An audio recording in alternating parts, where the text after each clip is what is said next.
Hey, Chicago, what do you say? It's the CHGO Cubs Postgame Show podcast, and the L flag is flying in Milwaukee.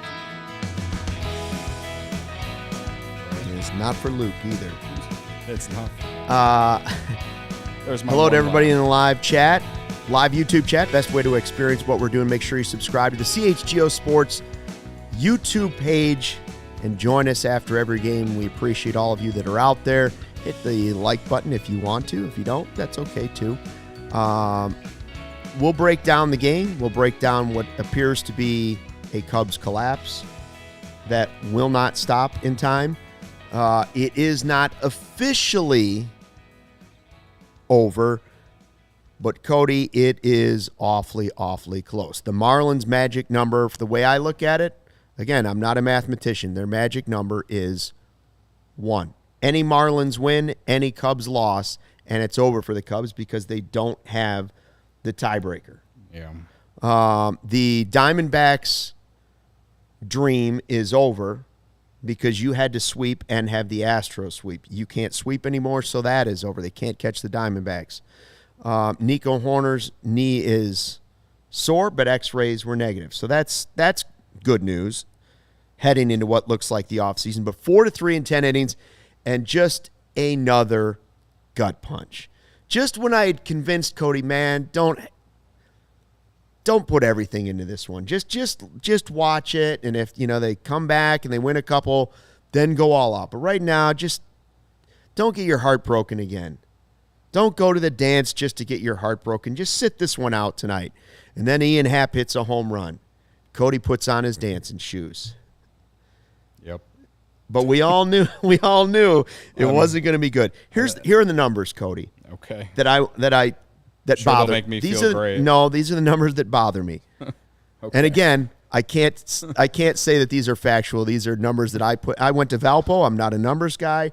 And these are numbers I just came up with quickly. Are these Cody's Taco Bell receipt numbers? No, they're not. Is that what's bothering and you? Again, those numbers are too high for me to work with. 11-15 in September, so 4 games under 500.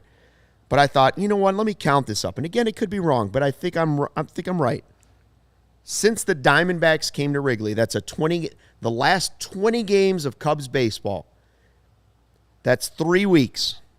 The heat of the pennant race, right? The heat of trying to get into this as a wild card. 3 weeks, 20 games. They are 6-14. Crumbling down to the finish line. It's a snowball that just cannot stop. It's everything that happens, you almost can sense it's going to happen. And I feel like the players have not only seen that, but they feel that, and it's only adding to that for them.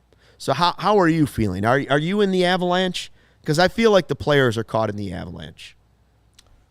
Braggs, why would you say what you just said in the chat? Come on, man. Men of integrity. Thank you, Kevin, for being here after a night like this. I don't know, man.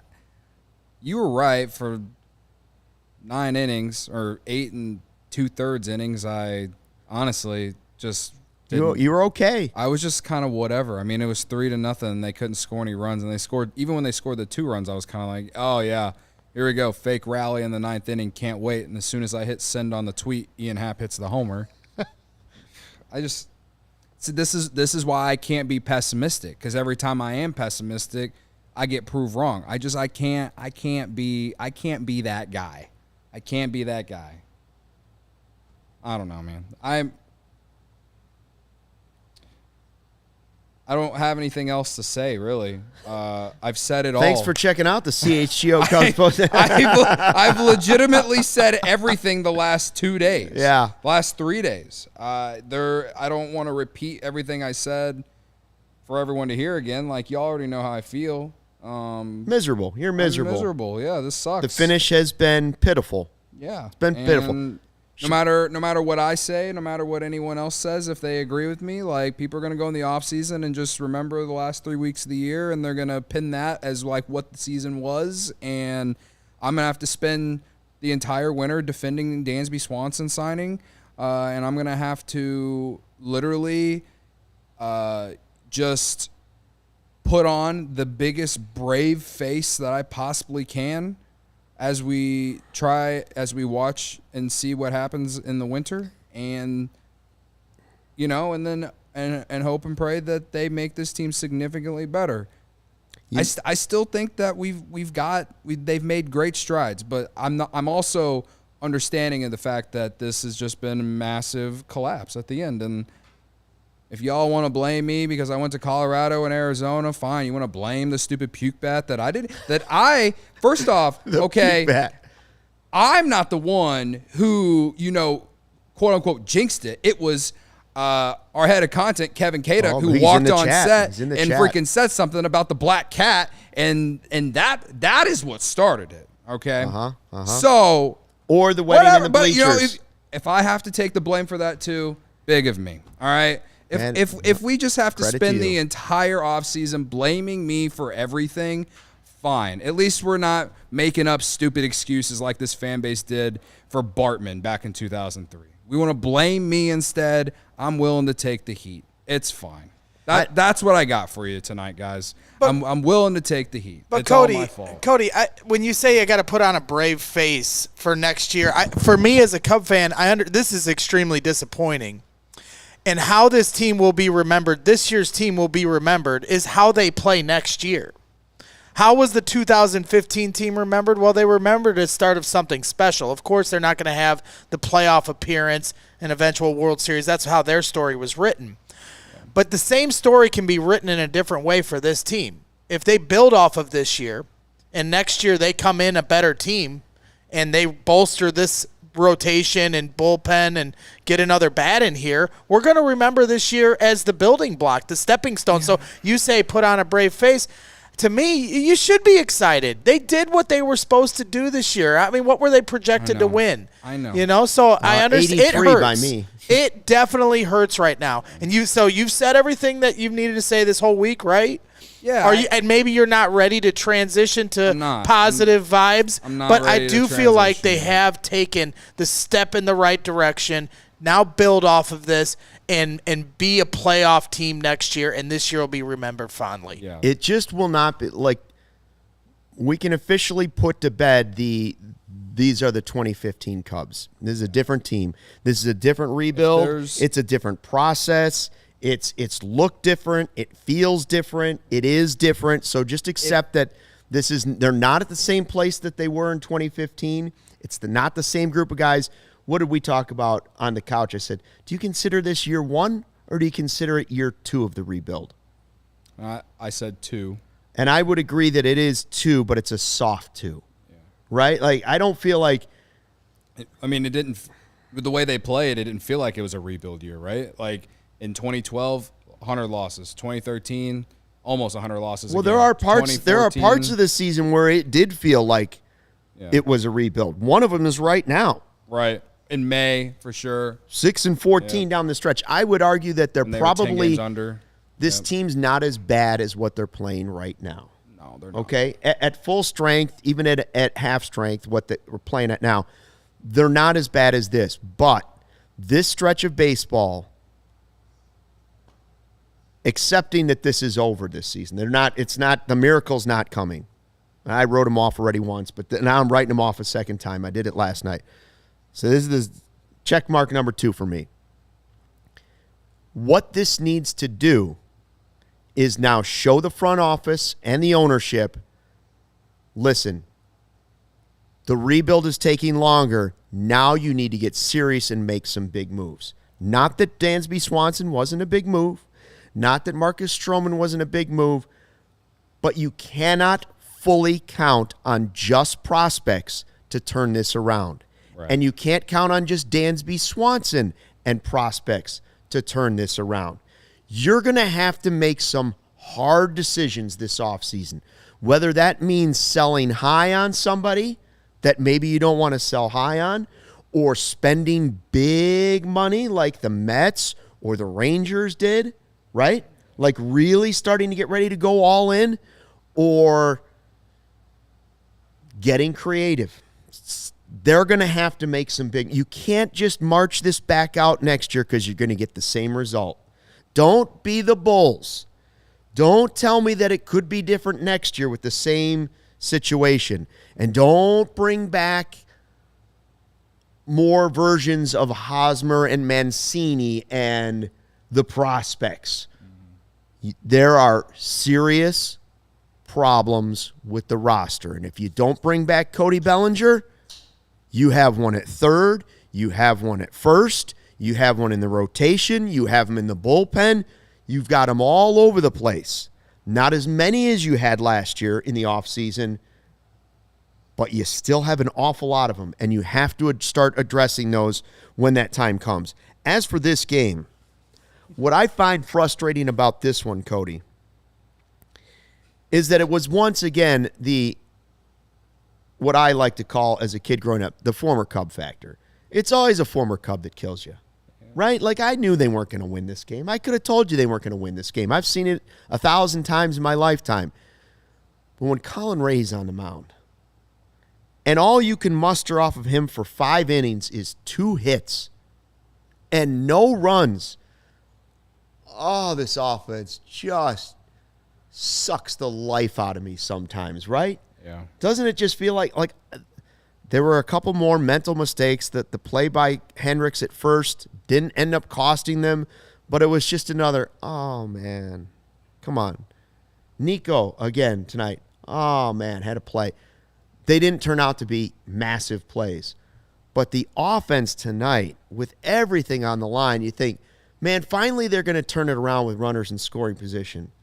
Colin Ray, a guy that decided he'd rather play in Japan than come back and play for you guys in 2021.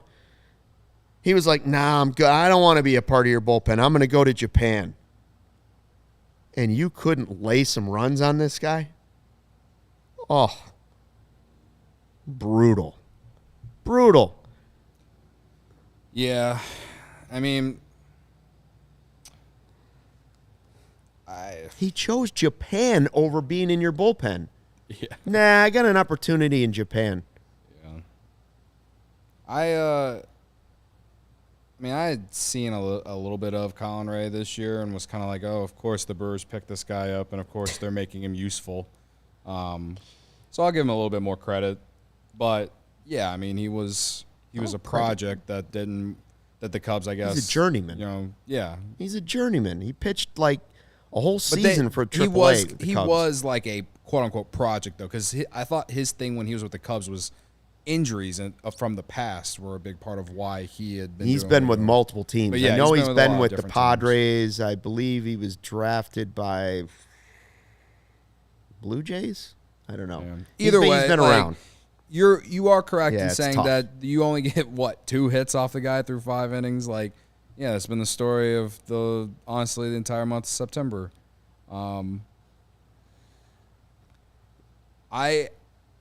I don't understand, and I think it just comes back to the fact that this team goes as Cody Bellinger goes, and Cody Bellinger's been fine this month. Like, he's not the reason that they're losing games, but he hasn't thrown them on their back. He hasn't put them on his back, and his back's probably just pretty much done after he's carried them for 2 months. You know what I mean? And Seiya, he's been carrying them since August offensively, right? But that's the thing is like for this year's team is just like those are the only 2 guys who've legitimately been able to put the team on their back offensively and like drive in runs consistently and stuff like that. And that's like they have a ton of good players. It's just a lot of them are guys who just get on base and can help set the table for someone, but they don't have a lot of run producing type guys. And that's why they're putting Ian Happ hitting third, because he gets on base, and that gives Bellinger the opportunity to perhaps drive him in. And whenever that is in fact actually happening, then this offense does look great. But I feel like Happ has been better of this last month and a half or so But Bellinger, like in September, he's been good. He's been getting on base. He's been giving you great at bats. But yeah, it's not like he's been hitting home run after home run. He hasn't looked like he did in July or August. I know it's completely unsustainable to play like he did in July or August, but he is the only guy on this roster who can legitimately carry a team for not just a week or two, but like for months. And he's tried. And again, Seiya has been a big part of their offense this month, but they just need one more big bat, man. And I know tonight they struggled. They struggled with just getting hits tonight, and I don't understand. Like, I can't why only 2 hits off Conrad. I don't know. I can't tell you. But maybe it's just one of those you just got to give the pitcher credit. Like, I don't know. But to me, when it comes down to the offense, when we talk about it, the frustrations that it gives us, it always comes back to they just need one more major run producer to go with Seiya, Ian Happ, and Cody Bellinger. And Seiya and Ian Happ's more of a get on base type guy, but we are all complaining about him for 2 months, and you look at his numbers now, and they're literally the same as last year. He has not regressed. He has been literally the same thing as last year. So, like, I don't know. They just need another big bat. They need someone who can play third base every single day and drive in runs. Candelario hit a home run tonight. That was good. Too bad you were hurt for a week and a half or 2 or whatever it was. He's not the answer anyway. He's not the big bat that you're right. That's not a big bat. That's a bat. Right. Like he's who's a fine player. A good season mostly before the Cubs. But yeah. Yes. But I'm just saying, you're talking about a star. Yeah. They have a star player in Cody Bellinger if they're able to re-sign him. If they are able to re-sign him. Dansby may not be a superstar player. He's a superstar defender. No question about that. Nico is pretty close to a superstar defender too, okay? Mm-hmm. But neither are superstar players with the bat, like all-around 5-tool guy. Bellinger's the closest thing you have to a superstar. MVP player. It's Bellinger. They need another one of those. Yeah. That's what they really need. They need some real star power. You know what we talk about here, Braggs? We're like, they need one bat. Cody, they need more than that. Look at the Braves lineup. In order for this team to actually get to where we want them to go, not just the playoffs, making noise in the playoffs, you're going to have to beat the likes of the Dodgers and the Braves and maybe the Padres or somebody bounce back. Just put it at the Braves and the Dodgers. Have you taken a look at those lineups and those teams? There's work to do. Star power. There's work to do. Right. There's a lot of guys. They let Cody Bellinger walk away. Even knowing that the potential was he wasn't healthy and he could bounce back. And they replaced him with Freddie Freeman. Big boy pants. So you talk about third base, and Cody, you were such a big proponent on Christopher Morel getting that shot in spring training. Then they messed around, and then they eventually gave him a shot in the season, well into the season. They didn't even really give him a shot. Like, do you think that he has any chance of the only way that I would be okay at this point now, obviously it would take, like, he would have to work, like, do the Nick Madrigal freaking program or whatever that he did to figure out how to play third base this offseason. Like, he would obviously have to do it to where the Cubs can trust him playing third base, because that's the reason that he didn't play third base almost at all this year. But to me, if he were to do that program or whatever it is to perhaps get that opportunity to play third next year on a regular basis, hard work. They still need to go get another bat. Yeah. And whether whoever that is, that's where that you still have the DH right there for whoever that is. You know what I mean? And that's the only way if Morel is going to be the guy at third base. I don't think the Cubs think that. I don't think the Cubs want to do that personally. Morel is fine at third base if he does goes the Madrigal program, gets better, right? Yeah. Gets better at third base. And if you sign Shohei as your DH.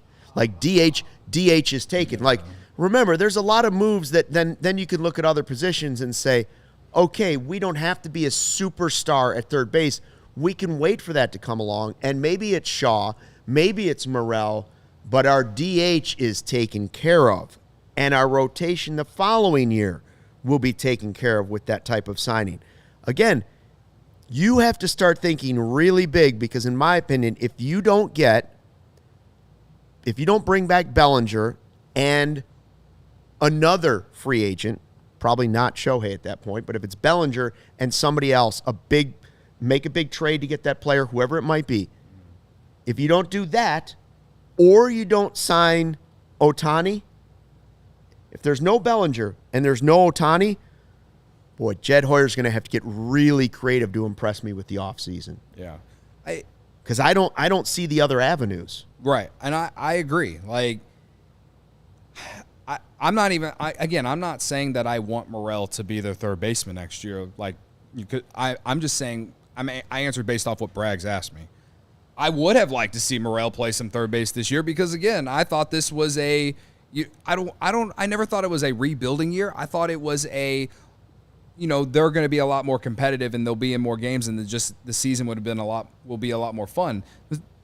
Well, they found themselves in the playoff race and it got to a point where, okay, development is off the board now, so we're going to play guys where we feel most confident in them, wherever that is, and so that's why they never played Morel at third whenever the Cubs were, got back to 500 and took off. But I feel like perhaps if they had sold at the deadline, they probably would have gotten Morel more chances at third base. Mm-hmm. But whatever. Which he might not have been ready for. It is what it is. I do think the organization, they would prefer him to either play third base or second base. But he's not going to play second base for the Cubs because Nico Horner is in that spot. There's just no ifs, ands, or buts about that. So, yeah, in general, they need a all-star third baseman. That's what they need. They need to offer up some of these power bats and trade them to the Guardians for Jose Ramirez. I don't know. That's just the thought that I've had in my head for the last handful of days. We have all offseason to talk about, but that's someone like that. I don't know. This offseason is the offseason for actually trading some of some of the prospect capital that you have. You're a top 5 farm system for a reason. So and you're loaded with outfielders. So they need to move some of those outfielders to go get a third baseman if they can't sign one, because in free agency, Matt Chapman is the only one, and he ain't really been that good since April ended. So, and honestly, and this is not a slander to Dansby Swanson, but he's basically the third base version of Dansby Swanson. He's a great defensive third baseman. He can hit and go through nice stretches, but he can't consistently put a team on his back whenever the rest of the team's struggling, like a Cody Bellinger. And like I just said, they need another run producer who can put a team on his back for a very long stretch. So, but Chapman and Ohtani would be a nice improvement. It would be, yeah. It right? would be, yeah. I mean, anything including with Ohtani, would be a great improvement. Yes, Ohtani is the foundation. Or Bellinger we're and talking about Chapman. Off season here with still all right, we'll save it because we're going to have 6 months of this. I was going to say, because you guys are killing me. That's all I want to talk about is Ohtani. Bear Down's asking, Cubs not getting Ohtani, what the fuck are you guys smoking? Jeff Passan thinks that they're going to be in the running for him. That's Sunnyside. We're smoking Sunnyside, of course. We're smoking Sunnyside, and also Jeff Passan legitimately said he thinks the Cubs are going to be in on it. And I'm excited for that offseason discussion because, to me, him getting that injury, and I see some people in the chat saying, hey, well, he just might not pitch next year, but he will hit. No, he's definitely not pitching. The doctor said no pitching. But he could hit. We'll be ready by opening day. We'll be ready by spring training to hit. So I'm just in this world of silver lining. So it's it's not ideal that he got hurt, but at the same time, does that open up the window to a more realistic deal that the Cubs could offer, knowing that he's not going to be a pitcher for 1 year, and you're just bringing him in as a hitter, which they sorely need right now, and then in the future, then becoming a pitcher again. So you're saying, will the price be lower? It should be, right? Well, here's what I would say to that.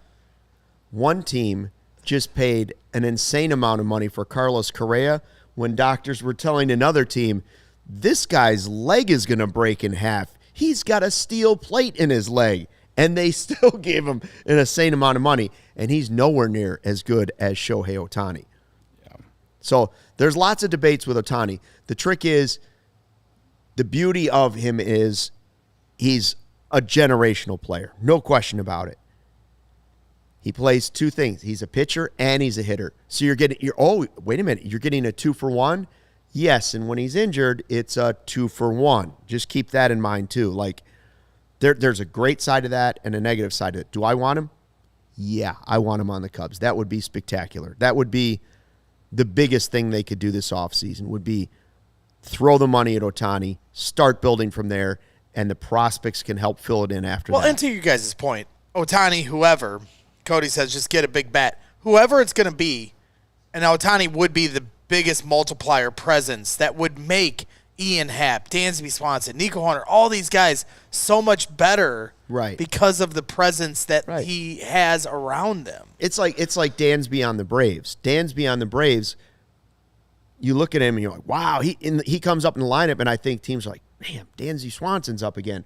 Right now he's on the Cubs, and there just aren't enough other people around him to where even Cubs fans are saying like, woo, here comes Dansby. Now, I don't know. The people in the chat and the fans on Twitter that say Dansby is trash, I don't know what to tell you. That's just not true. And as of right now, great signing in my eyes. Let's do some of the super chats, Braggs. I know there's a bunch of them. Make sure you hit the like button. What do we got? 55 of them. I'll be honest with you, 335. I thought we might have none. We're going to do the super chats after a couple quick ad reads. And hopefully Ryan Herrera, who was in Milwaukee at the game, is in the clubhouse right now, will have time to join us here before the end of the podcast. But I want to tell you guys about AG1, the daily foundational nutrition supplement that supports whole body health. I drink it every single day. I gave AG1 a try because I was tired of taking so many supplements. I wanted one single solution to support my entire body and cover my nutritional bases every day. I wanted better gut health, a boost or similar in energy, immune system support, hated taking all the pills and vitamins and supplements. And this stuff tastes great. I drink AG1 in the morning before I do anything else. That is my platform. That is my baseline for the day. I build my foundation with AG1. It replaces your multivitamin, probiotic, and more in one simple, drinkable habit. Covering my nutritional bases for the day literally couldn't be easier, which is why I trust AG1. Just mix one small scoop in with water and drink it first thing in the morning. Done. It also costs less than $3 a day. Pretty good if you ask me. Really effective daily habit with high-quality sourced ingredients. Win-win. It's a comprehensive solution. If that's what you need from your supplement routine, then try AG1 and get a free 1-year supply of vitamin D and 5 free AG1 travel packs with your first purchase. Go to drinkag1.com/CHGO Cubs. That's ag1.com/CHGO Cubs. Check it out. Braggs, we were talking about like routine, like getting back. Oh, I'm going to get back to working out, or I'm going to get back to healthy eating, right? And it's a hard thing to do. And the only person that can do it is you. This step one, AG1, is the easiest first step you can take. I mean, don't get me wrong. You still got to do all the stuff, and I fall off on all those things. But AG1 gives me the foundation, and it's so simple. It's a scoop in a cup of water, and you drink it at the beginning of the day. Listen, I know hitting the treadmill or running or working out every day, that's time-consuming. That's hard. And I'm not saying don't do it. Eating right, it's expensive. It's not easy. It's time-consuming. Make the meals. AG1, that's a great start. That's a great foundation. And it's, boom, it's done in 10 seconds. Sounds better than the Taco Bell diet I've been on. I would say it's probably healthier. Unless Taco Bell would like to be a sponsor. Then Taco Bell. Then super money healthy. that chalupa's healthy. That chalupa's good for you. Yeah, that's good. Well, for I'm not you. going that far. I'll tell you this much: Taco Bell's great after you go to Sunnyside. You like that, Stuck? I did. That was Sunnyside is your home. professionally done. Thank you. That's big of you to say. Sunnyside is your home for Judgment-free cannabis shopping, a place where all kinds of visitors are welcome to explore, discover, and purchase a wide array of high-quality products. Sunnyside has everything you need to elevate your football season, especially since the baseball season is over. No matter where you are on the Cam's journey, easy online ordering and in-store pickup, get a great transparent loyalty program, Sunnyside Rewards. Illinois' favorite dispensary. They got the Sunnyside House of brands such as Mindy's, the best tasting gummy and chocolate edibles created by James Beard Award-winning chef Mindy Siegel and Cresco Labs. They got Good News, Cresco, High Supply, which offers quality weed that's always available, Wonder, Remedy, a bunch more. Through October 15th, head to sunnyside.shop and use code CHGO25 at checkout for 25% off your total order. One use per customer, not stackable with other promotions. That's not only for new customers. Anyone can use our code. Pick up everything you need to elevate your football season. Must be 21 plus or an Illinois Med card holder. Super Chat's coming up in just a split second. Want to tell you about our DraftKings King of the Game. I thought two players came to mind. Ian Happ for it set up disappointment once again, but it showed fight. Yeah. You know, at least they went down with a fight. Only 6 hits in this game. Happ's homer was the one time during the day where you're like, it's still my team, right? Like, this is what I can still root for. It's not going well. It's an avalanche going downhill, but they're still scratching and clawing when they can.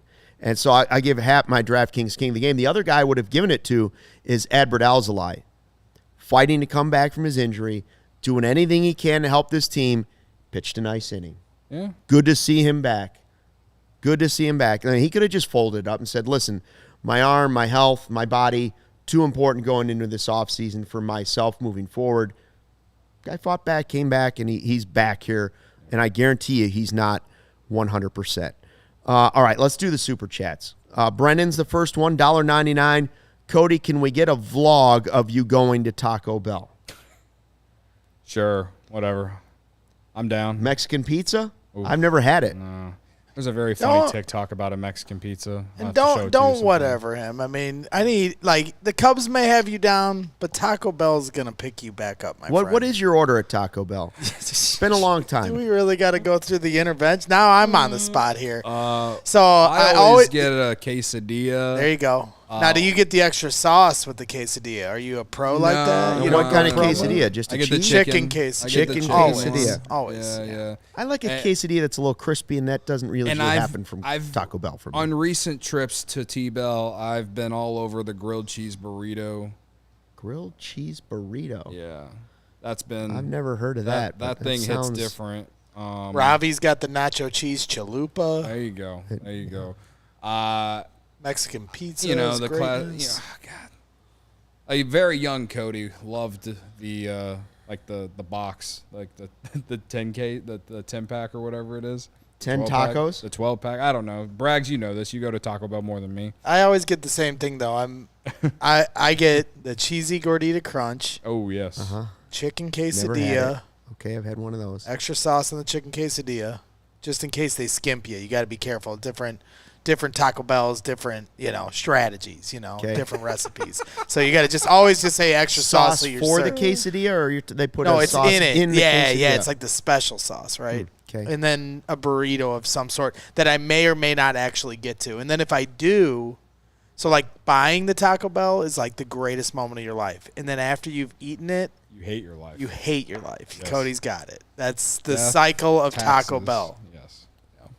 Death, taxes, Taco Bell. It's the same thing, man. All right, enough Taco Bell. All right, back to the Super Chat. We're losing we got a viewers bunch. We're talking about Taco Bell. We do have a bunch of. Well, everybody's running to Taco Bell. Yeah.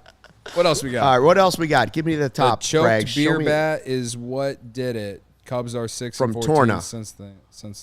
6-14. That is the record since it. Yeah. So, At least they're giving us money to shit on me. And while we're on the topic of blaming things, and I hate to do this, but I feel strongly about this 80, 23, 85. Wedding All in the due bleachers, respect to the beautiful couple that got Yeah. married. Yeah. I feel like this was the turning point.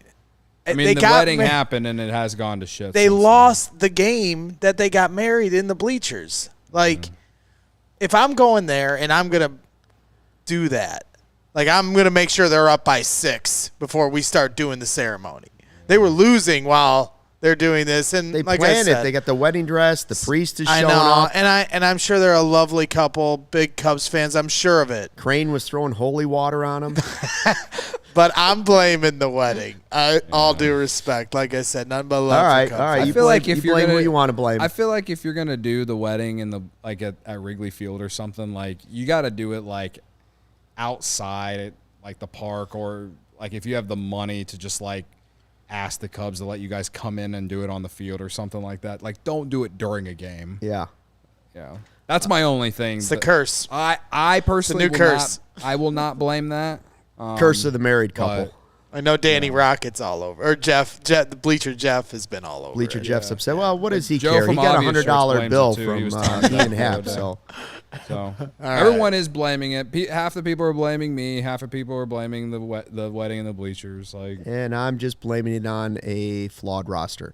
Joey Smith, $10. I'm miserable, but mostly I'm mad for letting myself get so optimistic about this team this season. Thank God for Connor Bedard and the least dysfunctional team in Chicago, the Blackhawks. Only in September. Only in Joey. September. Only in September. There's still plenty dysfunctional, even with Connor Bedard. Mo Canchola, $5, says, let's face it, Cubs pitching is awful. Bullpen put together with bubblegum and dreams, but starting pitching has to be way better. Adding arms is a priority. Don't disagree with that. It's had its ups and downs, but, We get a lot of super chats from Grapefruit. We do. Not numb yet, Cody. Next year, man. Belly and Shohei. I've been numb all week. I am numb. I don't know what else to say to y'all. You want me to yell about all the same shit I yelled about yesterday? I guess I can. Let me know. But. CTOD Go super chat for 99 cents. Yo, Braggs, I'm on the plane, and I landed O'Hare in like an hour and a half. Somebody looking for a ride? Yeah, he's coming out from Denver. Big Broncos fan. And he's a big CHGO sports fan as well. I got a pack of gum for him. And he's from the early roots of the DMVR days. Okay. Back when it was the BSN. Yeah. So he's like deep-rooted in this network. Did you tell him about my gum? I did not yet. He's going to learn all about it when he comes to the tailgate here on Sunday at the corner of Wabash and Cermak. 40-year-old and Broncos the reason he gum. says Are that you man is enough to chew it he missed and his swallow it. And Have some integrity. He missed his flight, and had he not, he was actually going to come over here and say hi. Oh, awesome. And then he missed his flight, so now he's not going to come here. But we'll see him at the tailgate, Spencer. I'm excited to see you in person once and for all. Yes, and if you think your airport takes a long time, have fun tonight collecting your bags at O'Hare. I will say the Denver airport is the worst airport I've ever been to. Okay. All right. The Duke, 811, one of our favorites. The Duke says, nah, I think it's my fault. I pissed off the sports gods. I talked so much smack to the Brewers fans when we were nipping at their heels. So much smack to Packer fans before their season. Pat's chest. It's on me, boys. My bad. Duke, big of you. Credit to you for being a man of integrity. How did we just do that? That was almost synced perfectly. We'll practice it. We got a whole off season to work on it. Credit to you. Big of you. Credit to you. Big of you. Where are we at now? Novadamus. Who are some viable options for Cubs in free agency this offseason? Well, we mentioned a couple of them. Yeah. What's a name? I don't have a problem with Chapman because I don't want people to, everybody keeps telling me Shaw's the guy. Yes. I love all the prospects, and the great way for your team to get better is the prospects come up and shove off the guy that's there. Mm-hmm. That's the way you get better. But I also don't want to count just on prospects because those are hopes and dreams, and sometimes it just doesn't work out. Many times this season, people told us that Matt Mervis was going to hit 40 home runs and save the season. Hasn't happened yet. Many times people said once PCA gets here, he's going to save the season. It hasn't happened. Many people told us that Caleb Killing was going to get here and save the season.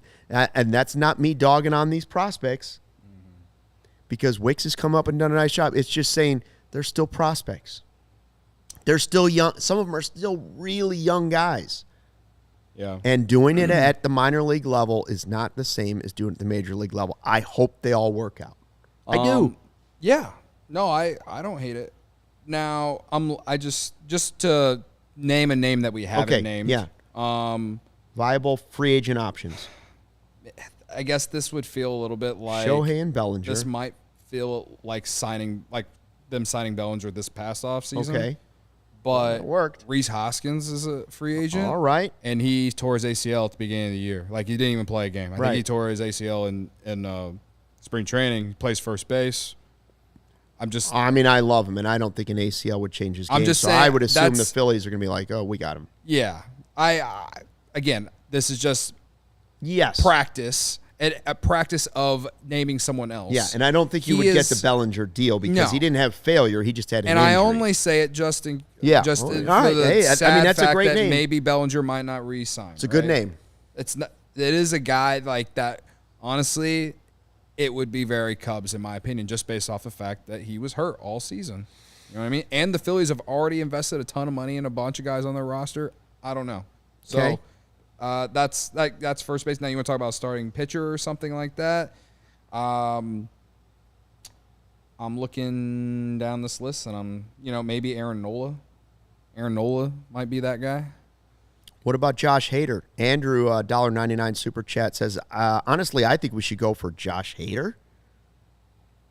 I personally don't want the Cubs to invest all their money in a bullpen piece. I want them to use. They're too fickle. I want them to to spend money on the bullpen, but not like I feel like he's going to demand a multi-year deal for, I remember Aroldis Chapman when he re-signed with the Yankees, he got like 5 years, $80-some million, something like that. Mm-hmm. I feel like that's what Josh Hader is going to get, something like that. And I don't think the Cubs should be investing money in a closer. I'd rather them build from within on that. But also, I'm not saying. But I like the player. I like the player, sure. But I'm just saying that. And it's not my money. It is not your money. But just knowing how this organization has worked over the years, I think it'd be smarter for them to spend money on starting pitching or position players, also in the bullpen. But I like the way I would rather them continue to try to build their bullpen the way that they have the last few years. Hader, Nola, Chapman. Chapman at third, Aaron Nola to your rotation, Hader to your bullpen. No. Enough? Not enough. I don't like it. You don't like it? I don't like it. Hader, Snell, Chapman. No. If you bring back Bellinger, yes. Okay. If you're bringing back Bellinger, fine. Then some of those moves Yeah. feel better. If Shohei's part of the mix, then some of those names feel better. They're not my I'm priority. just not a believer in spending a ton of money on a closer. I mean, they did it with Kimbrel, and everyone criticized the front office for doing it almost immediately because it didn't work out very well. And they were lucky that Kimbrel gave us a good half season. So, and they were able to trade him, and unfortunately Madrigal can't stay on the field, and neither can Cody Hoyer. Okay. Michael Evan, Braggs is my Taco Bell spirit animal. Big of you, Braggs. Joey says Cody needs to be married in the bleachers to offset this curse.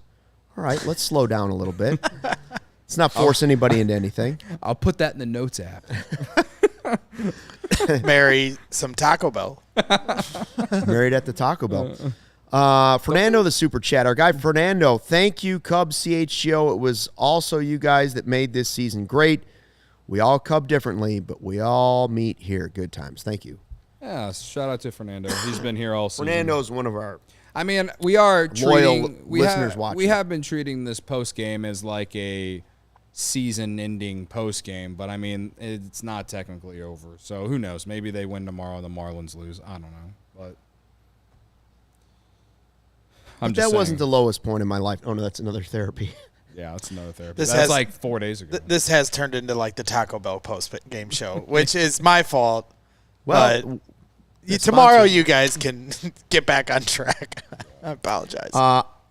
We are going to talk a little bit about Kyle Hendricks because it could have been his last game in a Cubs uniform. But first, I want to tell you about Shady Rays. Take on the sun and gear that's built to last. Our friends at Shady Rays have you covered for the warm weather and the sunshine that's coming, even the sun off the snow this winter with their premium polarized shades at an affordable price. Shady Rays is an independent sunglasses company that offers a world-class product just as good as any expensive pair any of us have ever worn.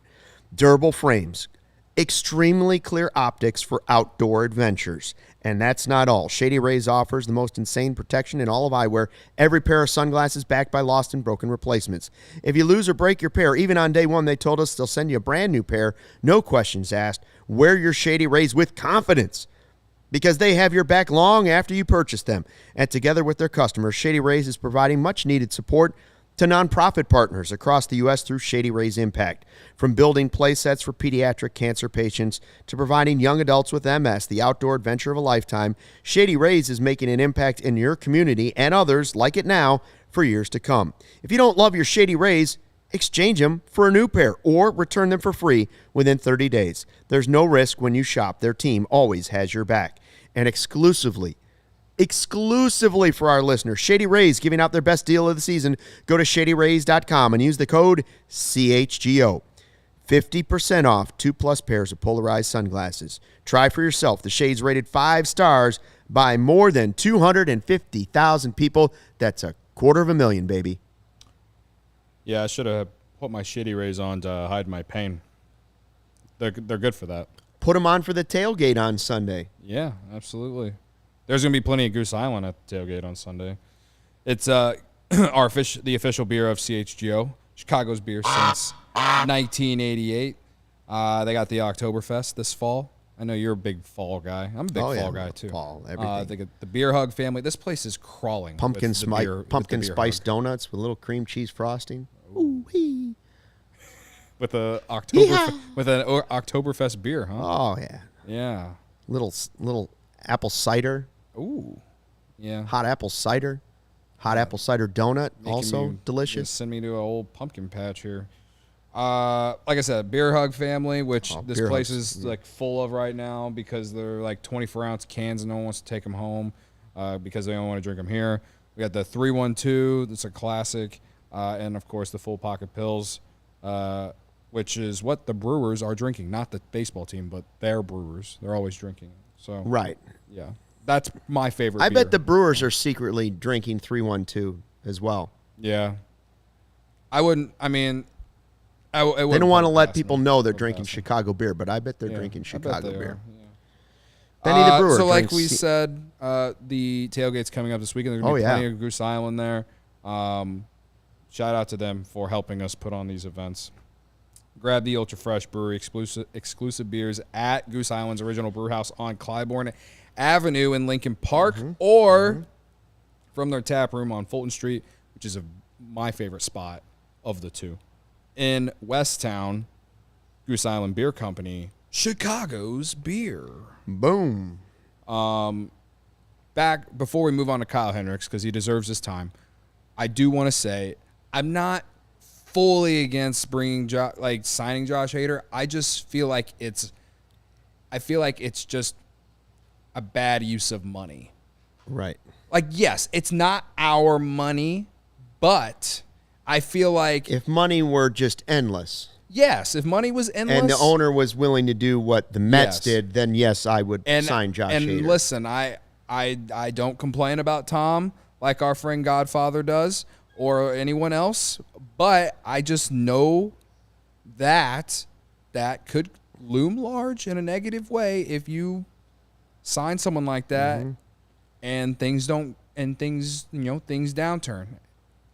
and I don't think they would, but to me, you gotta get to the closer in a lot of these games, right? Like that's why I genuinely think that they can develop their own closer.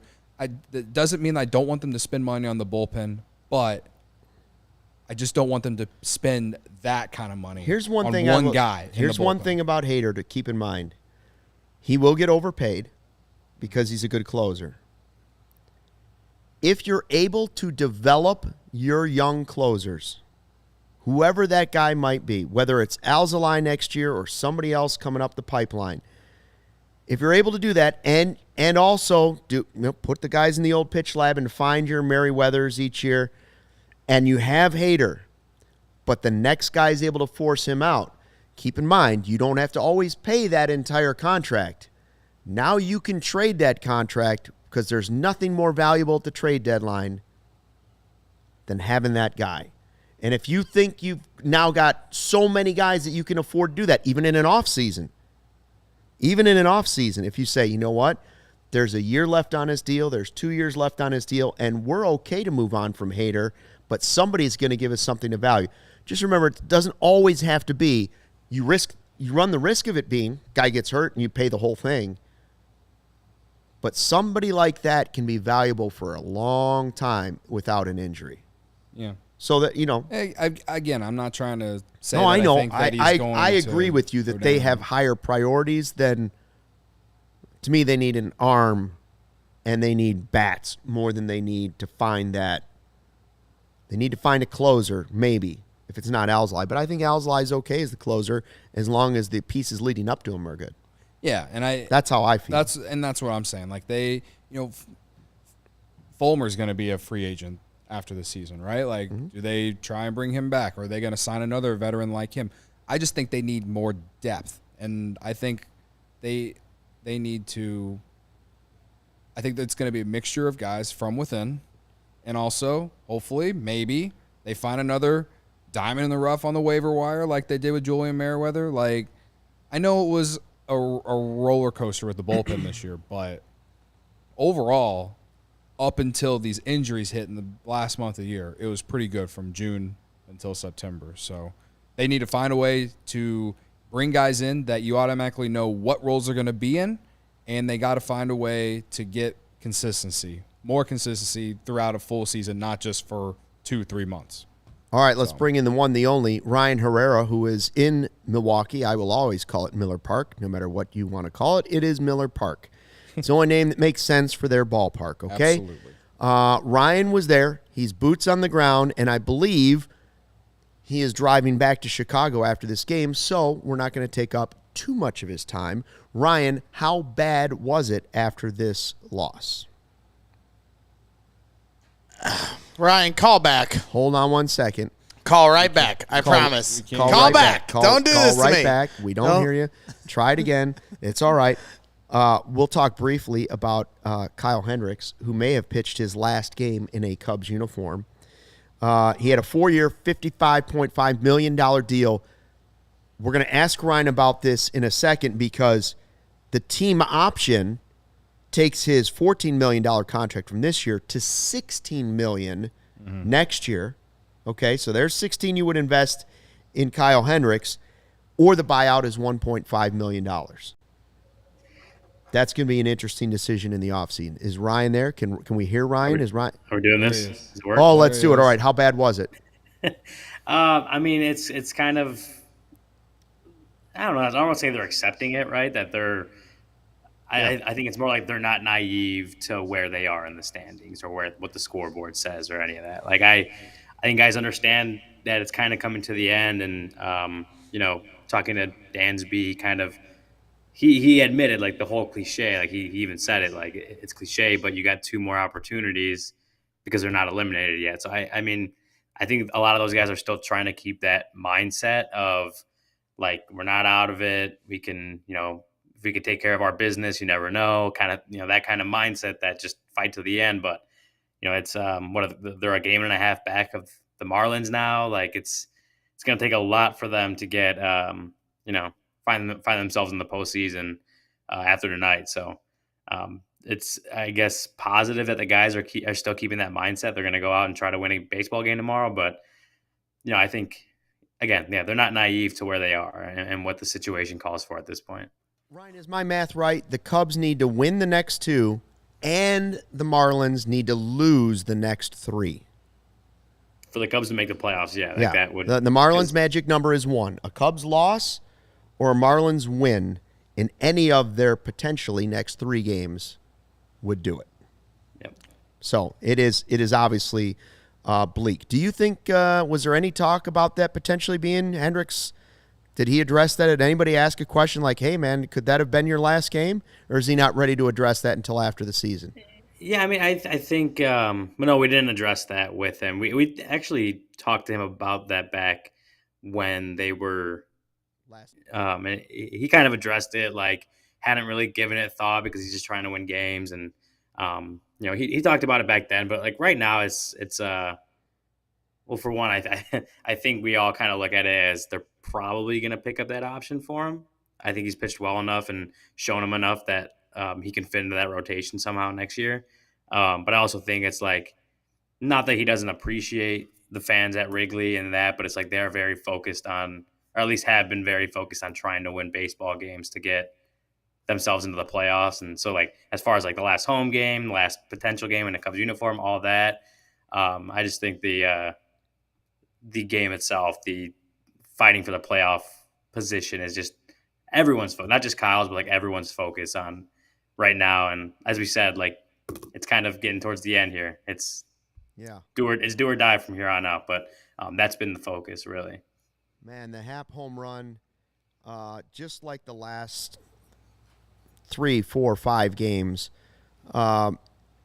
you were excited. You were excited to watch it. It was an exciting moment for the team. It ties the game, but almost instantly your mind went to, at least mine did, went to, all right, and now how are they going to stop the other team from scoring so that they can get another opportunity, right? It's just like, how is the bullpen?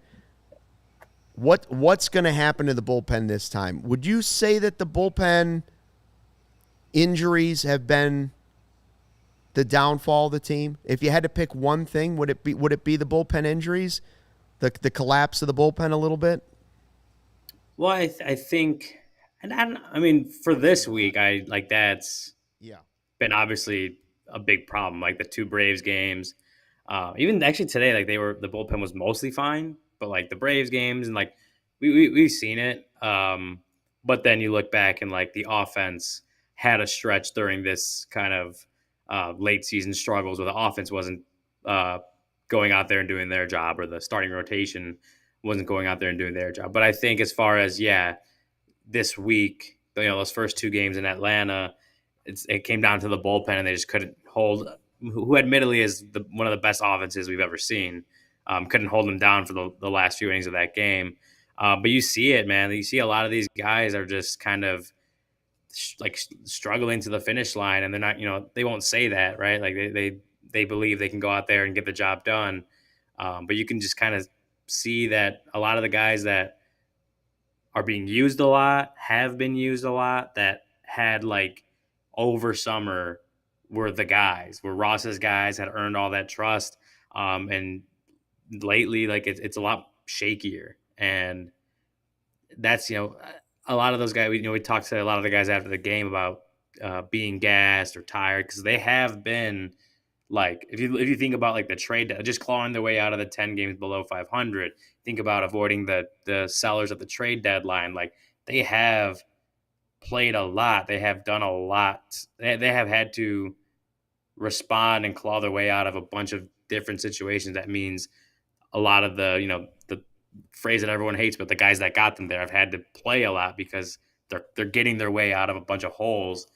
And so, guys are saying like, everyone's kind of there at the end of the season dealing with stuff and whatever, but it does just from the outside look like some of these guys are just gassed and tired and trying to get to the finish line as best they can.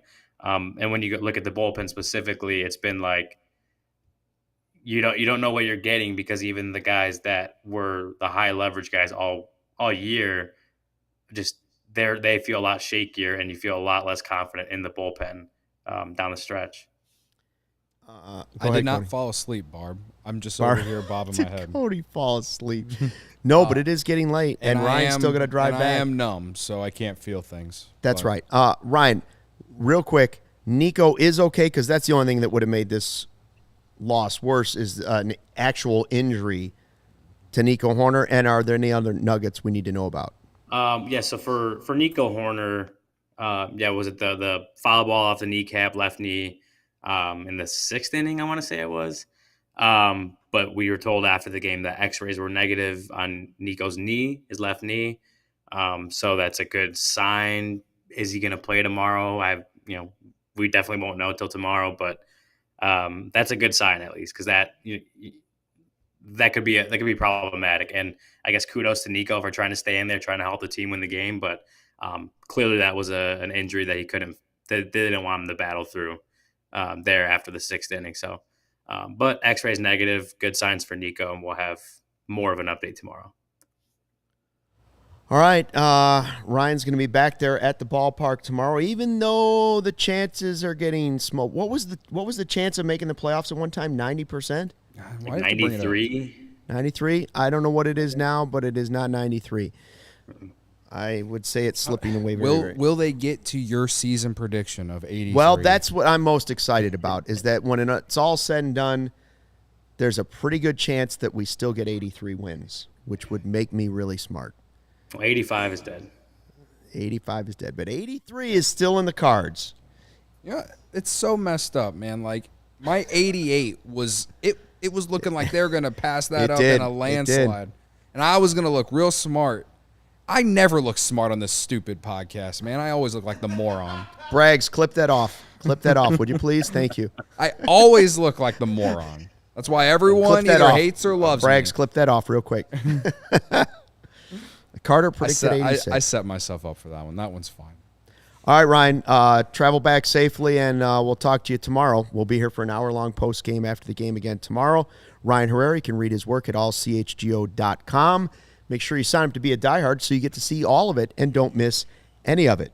Want to tell you real quickly about FOCO. Get fitted with the best sports gear around. Hoodies, shoes, signs, bobbleheads, everything in between. Check out the Aloha shirts, the straw hats, the polos, the bags, everything you could possibly need for a game. Maybe it's a sweatshirt for early in the season next year. You know, those spring days that are also cold. Maybe it's a winter hat. Maybe it's a holiday gift. Check out our set decorations, often provided by FOCO, and they are some of the best. They don't make just bobbleheads. They make cool bobbleheads. They make unique bobbleheads. We love them. Check out FOCO.com. Click the link in description below for all non-presale items. Use the promo code CHGO for 10% off. And then don't forget, as you head out this weekend, the best thing you can do for yourself after a do-right donut. Okay, not after a do-right. The best thing you can do for yourself is Fubo TV. 140-plus live channels of sports, shows, movies, and news. Stream live TV from any device. I do it right from my iPhone. Sometimes I transfer it over, and I just do it to my iPad. You can also stream it right to your television. Watch the most Chicago sports for the lowest price. And you can start watching right away with a free trial. You heard me, no contract, no cable, no hassle. Just sign up and start watching. 1,000 hours of cloud DVR also included at no extra charge. Watch your local teams while you're traveling. That's right. Heading somewhere this fall. Maybe you're going on a little fall foliage tour. Take these couple Cubs games on marquee. Watch them on your phone. Maybe you want to go out and pick apples this weekend. You don't have to stay home to watch the Cubs. Take them with you right in your car, right in the old apple orchard. Big Ten football, college football. You can watch the Bears game, the NFL Network, Red Zone. You can even watch the Ryder Cup this weekend. Watch all your favorite Chicago college football and NFL teams with Fubo. Go to www.fubotv.com/CHGO to sign up for 15% off your first month of Fubo Pro. Highly recommend it. Stream is smooth, it's clean, and you take these games with you wherever you want to go. Maybe you got a little DraftKings wager on it. You don't want to leave the house until it's over. Now you can leave the house and not worry about it. Yeah, like if you're going to bet the entire college football slate tomorrow like I am, you can have Fubo, and you know, if you have a significant other that's going to force you to go apple picking, that's not me. But if you are, you know, right, and you don't want to miss college football, you know, or like the worst thing that possibly could happen in the fall, getting invited to a wedding on a college football Saturday, you could get through that if you have Fubo on your phone. So, all right, Cubs lose. Yeah, we know. Extra innings to the Brewers. I had to watch them celebrate, which they enjoyed, no doubt about it. I had a good friend that had a wedding on Game 6 of the NLCS. Guess what Greg did? Did not go to the wedding. I had a wedding. How's that, Wrigley? I had a wedding on Game 2 of the NLCS against the Mets. Guess who did go to the wedding? This guy. What Clearly. big of you. Big of Well, me. I mean, Big they of me. lost. They lost. We that did have the so. game on at the reception, though. We did adjust things. We made sure that there was somehow a way to get a plasma TV in there, wheeled the cable all the way through the building, and got that in there. And then, well, you know how that went. Any other super chats that we missed before we go? Please hit the like button on the way out. We're up here on a Friday night after a devastating loss, and we're here for therapy. Real quick, I'll just say that if that was Kyle Hendricks' last start as a Cub, Thank you. it's been a ride. Huh? It's been a ride. Yeah. Somebody wrote most underrated Cubs pitcher of all time. I can't disagree with that. Yeah. Although I don't underrate him, so that's the only way I could make that argument, that he's not underrated. I think most people realize exactly who he is. Yeah. He started Game 7. Yep. NLCS. Game 6. And you got Like, David what Ross. else you need? And you got, I know everybody, people have been tough on Ross in the chat, but Ross taking the ball from him. And these are the last two pieces of the World Series we all waited our whole lives for. Yeah. And at some point, we want to get back to the playoffs and all that stuff.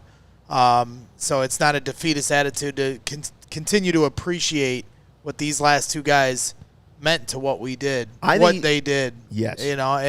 And if this was his last game, I mean, you talk about Game 6 of the NLCS, 27 up, 27 down, maybe the most special moment I've ever experienced at Wrigley Field, where it was one of those moments where Cubs fans were not afraid. They knew they were going to win that day. Yeah. And they were going up against Clayton Kershaw.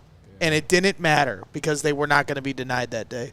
And that's what I'll always remember from Kyle Hendricks. And for those that are saying, he was garbage this year, you're just wrong. Yeah, You're just wrong. He came back from injury, and you're not thinking of him as number one starter. Personally, I would, for who he is and what he means to the team, I'm okay with paying $16 million for my 4 or 5 starter next year. Again, not my money, but if I'm the Ricketts, I'm willing to pick up that option and say, you know what, you are worth 16 to us. Yeah. To me, it all kind of hinges on what Stroman does, if he opts in or opts out. But listen, I'd be happy if he is with the Cubs next year either way too. Because this year he was healthy. He came back with expectations as low as we've ever seen them for him. And people thought he was washed. People thought he was done. Nearly threw a no-hitter in San Francisco. I know the ending of the season is spoiling all of it, but he made some big starts when the Cubs needed him to, and especially when the injuries started to pile on when Stroman went down. And I thought tonight, outside of that 5th inning, he was pretty solid, and you needed him to go start. You needed Not him. enough offense. You needed him to go deeper, but the fact that he had to literally pitch perfectly because the Cubs offense couldn't score any runs, that's the difference between like a bona fide ace and someone like him who throughout his career has been a middle of the rotation guy. And I just want people to for me, I just want people to appreciate the fact that at his peak, he pitched as well as you could have ever thought of. And help the Cubs win a World Series. Help the Cubs win a period. World Series, and at potentially the end, even after coming off an injury, he still did his part in helping this team win games. So, yeah, Cub for life. Ditto on that. Thanks for checking out the CHGO Cubs Postgame Show podcast. Back here for a full hour after the game tomorrow, because it ain't over till it's over. Until tomorrow night, fly the W.